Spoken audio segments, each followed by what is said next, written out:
রাজ্য সরকারের অধীনে থাকা দুর্গাপুর কেমিক্যালস কারখানা কবে খুলবে? বিধানসভায় প্রশ্ন করলেন দুর্গাপুর পশ্চিমের বিজেপি বিধায়ক লক্ষণ চন্দ্র ঘড়ুই।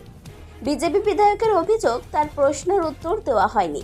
আসলে বাংলায় শিল্প শেষ, বিজেপি না এলেই বাংলাকে কেউই বাঁচাতে পারবে না। কি বললেন শিল্প মন্ত্রী? কেমিক্যালস নয়, আমি বলেছি দুর্গাপুরে ইন্ডাস্ট্রি হাব ছিল। সিপিএম এর আমলে শেষ হতে হতে বাংলার মুখ্যমন্ত্রী বলেছিলেন আমি শিল্প করব। বিজনেস সাবমিট হচ্ছে, শিল্পমন্ত্রী আসছে, মুখে বলছেন, তা দুর্গাপুর শিল্প বন্ধ কেন? কেমিক্যালস কেন বন্ধ? কেন কারখানা আজকে বসছে? কেন আজকে জলে লাইন কাটতে হচ্ছে? কেন আজকে মাইনে পাচ্ছে না?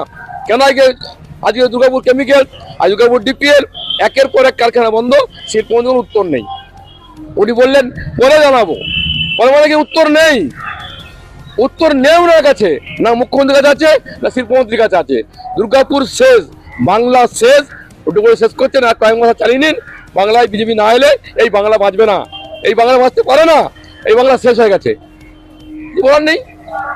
বিজেপি বিধায়ক নাটক করছেন, যা ভালো বা ঘুরে দাঁড়িয়েছে সেটা নিয়ে বলছেন না। বিজেপি যতই নাটক করুক না কেন, দুর্গাপুর পূর্ব পশ্চিম দুটোই আসনেই তৃণমূল ভালো ভোটে জয় পাবে। পাল্টা প্রতিক্রিয়া তৃণমূল নেতা উত্তম মুখোপাধ্যায়ের।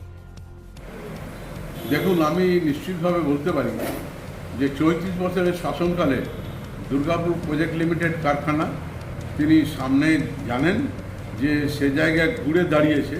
যেটা ঘুরে দাঁড়িয়েছে সেটার নাম করছেন না।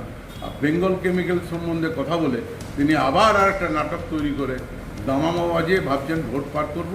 উনি একদম গোহারা হারবেন, আমি নিশ্চিতভাবে বলতে পারি। পশ্চিম এবং পূর্ব দুটো বিধানসভাতে তৃণমূল কংগ্রেস বিপুলভাবে জয়যুক্ত হবে। 2019 সালের 19শে ডিসেম্বর রাজ্য সরকারের অধীনস্থ সংস্থা দুর্গাপুর কেমিক্যালস কারখানা বন্ধ হয়। স্থায়ী অস্থায়ী মিলিয়ে প্রায় 600 জন শ্রমিক সেই সময় কাজ করতেন। কস্টিক সোডা থেকে শুরু করে আরও বেশ কিছু জিনিস উৎপাদন হতো এই কারখানায়। ইতিহাসের সাক্ষী হয়ে এখন দাঁড়িয়ে রয়েছে দুর্গাপুর কেমিক্যালস কারখানা। কারখানায় চুরি এখন নিত্য নৈমিত্তিক ব্যাপার হয়ে দাঁড়িয়েছে বলে অভিযোগ প্রাক্তন শ্রমিকদের। রাজনৈতিক তরজা হবে, নির্বাচন এলে ইস্যুও হবে, ভোট বাবুরা এইসব দেখিয়ে ভোট নিয়েও পালিয়ে যাবে। কিন্তু শিল্পাঞ্চলের তকমাটা কি ফের ফিরবে দুর্গাপুরের মুকুটে? লাখ টাকার প্রশ্ন এখন এটাই। দুর্গাপুর থেকে অনুরাধা সেনগুপ্তের রিপোর্ট, খাঁটি খবর।